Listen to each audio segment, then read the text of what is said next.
Good morning students. देखिए आज 24 मई 2020 chemistry class 9, आज केमिस्ट्री और मैथ दोनों की पढ़ाई होगा। और आपको पता है कि आपका एक्सरसाइज 1 समाप्त हो चुका है। अब क्या होगा कि आज एक्सरसाइज 1 का क्वेश्चन आंसर लिखवाया जाएगा। तो सबसे पहले हम लोग अति लघुत्तरीय प्रश्न को हल करेंगे, उसके बाद लघुत्तरीय प्रश्न को हल करेंगे और फिर दीर्घोत्तरीय प्रश्न को हल करेंगे। तो हम लोग एक्सरसाइज की तरफ चलते हैं और एक्सरसाइज 1 में हम लोग क्या करेंगे कि देखिए यहाँ पे टाइम बचाने के लिए पहले से कुछ आंसर लिखे गए हैं। तो आपका पहला प्रश्न क्या है? आपका पहला प्रश्न है कि रासायनिक समीकरण लिखने में अभिकारकों और प्रतिफलों को किन रूपों में व्यक्त किया जाता है? देखिए अभिकारकों एवं प्रतिफलों को लिखते समय क्या किया जाता है? रासायनिक समीकरण में तीर के चिन्ह दिया जाता है, ठीक है, और तीर के बाईं ओर अभिकारक को लिखा जाता है और दाईं ओर प्रतिफल को लिखते हैं। ये बात आपको पहले ही बता दिया गया है, आप लोग आराम से समझ गए हैं, पहले से जानते हैं कि एरो के चिन्ह दिया जाता है और बाईं तरफ अभिकारक को और दाईं तरफ प्रतिफल को लिखते हैं। तो वही बात यहाँ पे बता दिया गया है आपको। दूसरा क्या कहता है कि रासायनिक समीकरण में अभिकारकों और प्रतिफलों के बीच तीर चिन्ह का प्रयोग क्यों किया जाता है? अब देखिए जब भी हम लोग रासायनिक समीकरण लिखते हैं, बात सही है, तो आप एक बात जरूर देखते होंगे कि बीच में एरो का चिन्ह दिया हुआ रहता। अब बताइए एरो के चिन्ह इस समीकरण में क्यों दिया रहता है? तो देखिए बात समझिए क्यों यहाँ पे एरो के चिन्ह दिया रहता है। अगर एरो के चिन्ह नहीं दिया रहता तो हम लोग ये बात को नहीं जान पाते हैं कि अभिकारक में हाइड्रोजन के 2 परमाणु है और प्रतिफल में भी हाइड्रोजन के 2 परमाणु है। इस बात की जानकारी हमको नहीं मिलता यदि एरो के चिन्ह नहीं देते। तो अगर एरो के चिन्ह नहीं दिया था तो बहुत परेशानी होता, हम नहीं समझ पाते हैं कि कौन कौन अभिकारक है और इसमें कौन कौन प्रतिफल है। तो सबसे पहला काम कि एरो के चिन्ह देने से तो अभिकारक और प्रतिफल की बात को हम लोग जानते ही हैं, अभिकारक और प्रतिफल की जानकारी तो मिलती ही है। साथ ही अभिकारकों के जितने भी अभिकारक है उनमें कौन अभिकारक का कितना परमाणु है या किस प्रतिफल का कितना परमाणु है इस रासायनिक समीकरण में, इस बात की भी जानकारी हमको मिल जाती है। तो इसीलिए हम लोग एरो के चिन्ह बीच में देते हैं। तो एरो के चिन्ह देने से 2 फायदा है, अभिकारक और प्रतिफल भी जान जाएंगे और ये भी जानते हैं कि अभिकारक के कितना परमाणु है और प्रतिफल के कितना परमाणु इसमें भाग ले रहा है। अब देखिए आगे तीसरा क्वेश्चन क्या कहता है, क्या समीकरण H2 + Cl2 goes to 2HCl संतुलित है? देखिए अभी हम तुरंत लिखे थे H2 + Cl2 goes to 2HCl। अब देखिए क्या यह समीकरण संतुलित है? ये आपका क्वेश्चन नंबर 3 है। तो देखिए 3 में लिख दिया गया है कि हाँ संतुलित है। तो देखिए हम लोग यहाँ देखते हैं क्यों संतुलित है, क्योंकि यहाँ देखिए हाइड्रोजन के 2 परमाणु है, एरो के चिन्ह के बाईं तरफ हाइड्रोजन के 2 परमाणु, तो दाईं तरफ भी हाइड्रोजन के क्या परमाणु है? 2 परमाणु है। और यहाँ क्लोरीन के देखिए 2 परमाणु है अभिकारक के तरफ, तो प्रतिफल के तरफ भी क्लोरीन के क्या परमाणु है? 2 परमाणु है। तो हम लोग समझ गए कि यहाँ पे जो समीकरण है संतुलित है, इसीलिए हमने यहाँ पे आंसर में क्या लिख दिया है? हाँ लिख दिया है। आप देख सकते हैं हाँ लिखा गया है यहाँ पे। चौथा प्रश्न कहता है कि उस अभिक्रिया को क्या कहते हैं जिसमें अभिकारक सरल प्रतिफलों में परिवर्तित हो जाता है? तो बताइए सरल प्रतिफलों में परिवर्तित होता है तो उस अभिक्रिया को क्या कहते हैं? तो उस अभिक्रिया को वियोजन अभिक्रिया कहते हैं, या आप उसको प्यार से अपघटन अभिक्रिया भी कहते हैं। तो वियोजन अभिक्रिया कहिए या अपघटन अभिक्रिया कहिए, बात एक ही है। तो इसका आंसर हो जाएगा वियोजन या अपघटन अभिक्रिया। इसी अभिक्रिया में एक जो बड़ा अणु होता है वो क्या होता है? टूटकर 2 या 2 से अधिक सरल यौगिकों में बदल जाता है। ये बात आपको लिखवा दिया गया होगा क्लास में, आप लिख लिए होंगे। तो 4 का आंसर वियोजन या अपघटन अभिक्रिया हो गया। 5वां क्वेश्चन आपका क्या है? 5वां क्वेश्चन आप किताब भारती भवन में देख सकते हैं। 5वां है कि उस अभिक्रिया का नाम बताएं जिसमें दो या अधिक अभिकारक परस्पर संयोग करके एक प्रतिफल बनाते हैं। तो उस अभिक्रिया को क्या कहेंगे जिसमें दो या अधिक अभिकारक अभिक्रिया करके प्रतिफल बना रहे हैं, तो उस अभिक्रिया को हम लोग कहते हैं रासायनिक अभिक्रिया। तो इसका आंसर पांचवा का आंसर हो जाएगा रासायनिक अभिक्रिया, क्योंकि इसी में क्या होता है कि दो या दो से अधिक पदार्थ क्या होगा अभिक्रिया करके एक या एक से अधिक पदार्थ का निर्माण करता है। तो इसका आंसर रासायनिक अभिक्रिया हो जाएगा। छठा में क्या है, छठा क्वेश्चन कहता है आपका कि किस प्रकार की अभिक्रिया में अभिकारक अपने मूलकों का विनिमय करते हैं।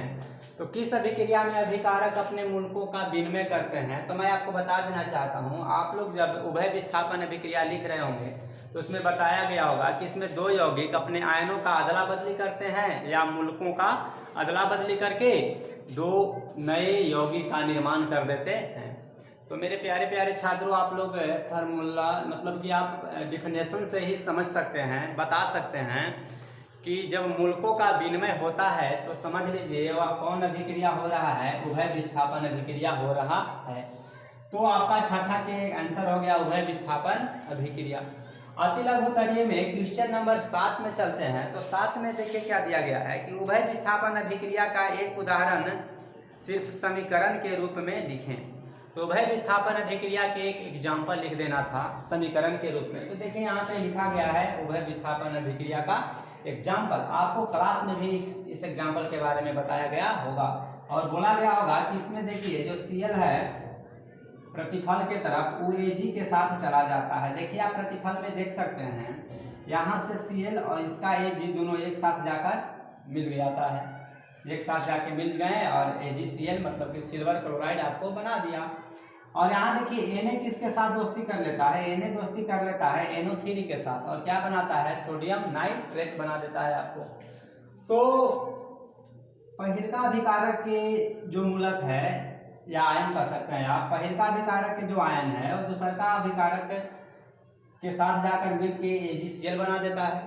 और यहाँ पे क्या होता है कि देखिए Cl क्या Na क्या हुआ कि Na NO3 के साथ जाकर मिल गया, मतलब अभिकारक नंबर 1 का प्लस चिन्ह अभिकारक नंबर 2 के माइनस चिन्ह के साथ जाकर अभिक्रिया करके NaCl बना दिया।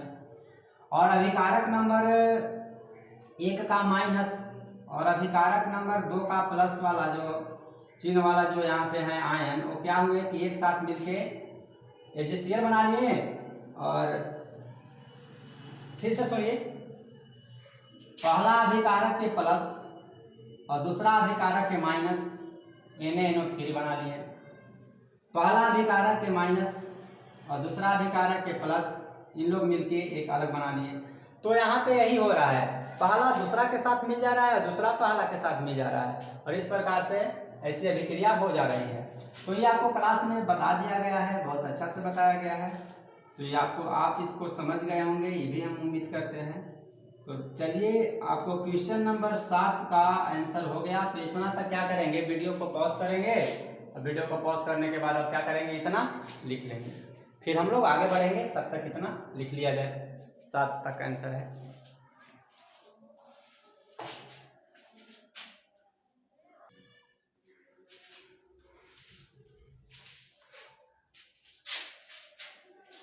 आगे देखिए क्या है, आगे है आपका क्वेश्चन नंबर 8। 8 में क्या बोलता है, कह रहा है कि क्या कॉपर आयरन से अधिक क्रियाशील है। तो नहीं, आप याद रखेंगे आयरन कभी भी नहीं, कॉपर कभी भी आयरन से अधिक क्रियाशील नहीं होता है। अगर कॉपर और आयरन की बात की जाए तो कॉपर और आयरन में आयरन अधिक अभिक्रियाशील है, अर्थात आयरन का ज़्यादा वर्चस्व होगा किसी भी अभिक्रिया में यदि वह कॉपर के साथ अभिक्रिया करेगा तो आयरन अधिक अभिक्रियाशील है कॉपर से। अब देखिए एक बात यहाँ समझना है कि कैसे जानेंगे सर कि कॉपर ज़्यादा अभिक्रियाशील है या आयरन ज़्यादा अभिक्रियाशील है।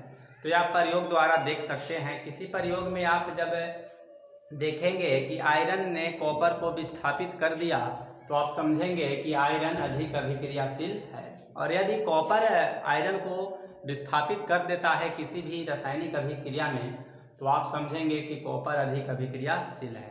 तो प्रयोग द्वारा यह देखा गया है कि कॉपर को आयरन क्या करता है कि विस्थापित कर देता है, अर्थात आयरन ज़्यादा अभिक्रियाशील है।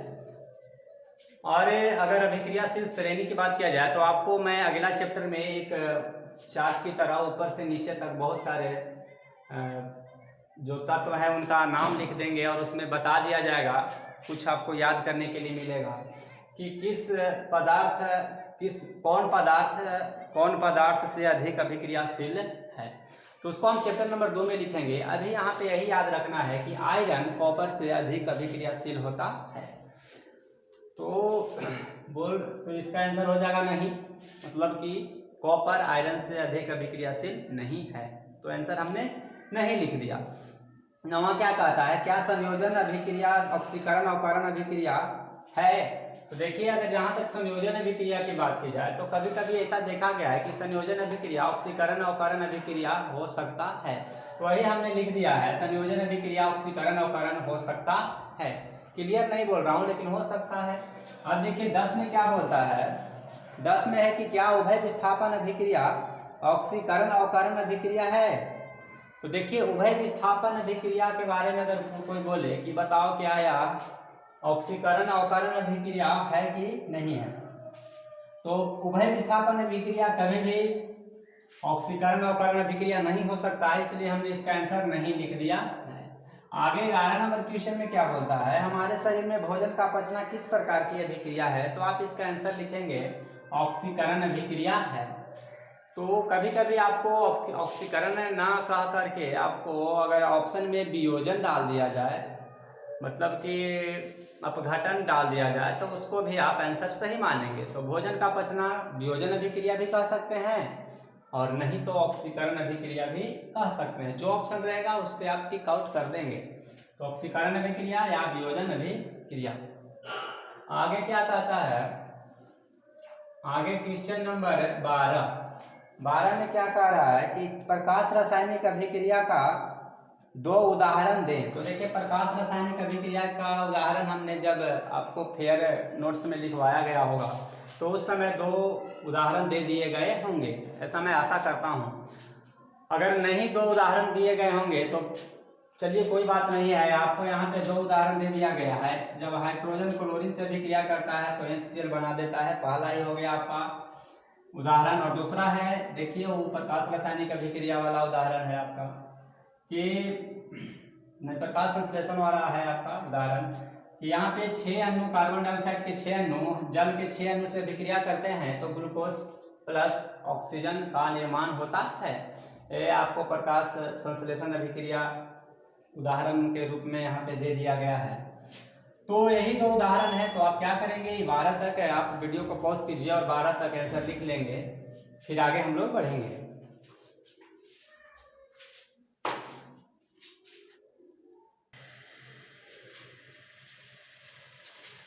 तो मेरे प्यारे प्यारे छात्रों, हमने 12 तक क्वेश्चन का आंसर दिया है और मैं यह नहीं चाहता था कि 12 तक ही आपको आंसर दिया जाए। तो आज के लिए इतना ही रहेगा, क्योंकि अभी भी पूरी तरह से लगता है मेरा तबीयत ठीक है नहीं है, फिर भी किसी प्रकार गर्मी का यहाँ मौसम है, यहाँ पे बहुत ज़्यादा गर्म लगता है। कोचिंग में जो विद्यार्थी पढ़ते होंगे वो देख लिए होंगे। और ऐसे भी जो अभी वीडियो यहाँ पे बन रहा है इसमें पंखा का साउंड नहीं होने के कारण, मतलब पंखा को बंद कर दिया गया है, जिसके कारण गर्मी बहुत ज़्यादा है। तो कुछ तबीयत भी खराब है और कुछ यहाँ गर्म भी ज़्यादा लग रहा है। तो आज हो सकता है कि 12 तक ही रहने दिया जाए और आपको आगे नहीं बताया जा रहा है। अब कल आशा करते हैं कि हम लोग जो भी है मैथ और फिजिक्स दोनों की पढ़ाई करेंगे, और आज भी केमिस्ट्री यहाँ तक ही रहेगा और मैथ की पढ़ाई नहीं होगा। तो आप लोग क्या करेंगे, जितना भी हो सका हमने आज बताया। पढ़ाने का आज मन नहीं था, फिर भी हमने बताया। तो देखिए, तबीयत खराब होने के कारण हम क्या कर रहे हैं कि यहीं पे आपको स्टॉप कर दे रहे हैं और अब 12 तक ही बनाएंगे। 12 तक उतारिए, तब तक याद कीजिए। हमारी तरफ से पूरा प्रयास रहेगा कि हम आपको टाइम पे सिलेबस पूरा कर दें। और 1-2 दिन जो आने वाला है उसमें आपको लंबा वीडियो, मतलब 30 से 35 या 40 मिनट का आपको दें, ताकि आपका जो सिलेबस है टाइम पे पूरा हो जाए। तो हम आगे अब आपको लंबा मतलब तकरीबन 30 मिनट से कोई कम वीडियो नहीं रहेगा। तो इस प्रकार से आपको भेजेंगे 1-2 दिन के बाद। तो आज के लिए इतना ही। स्वस्थ रहिए, मस्त रहिए। जय हिंद, जय भारत।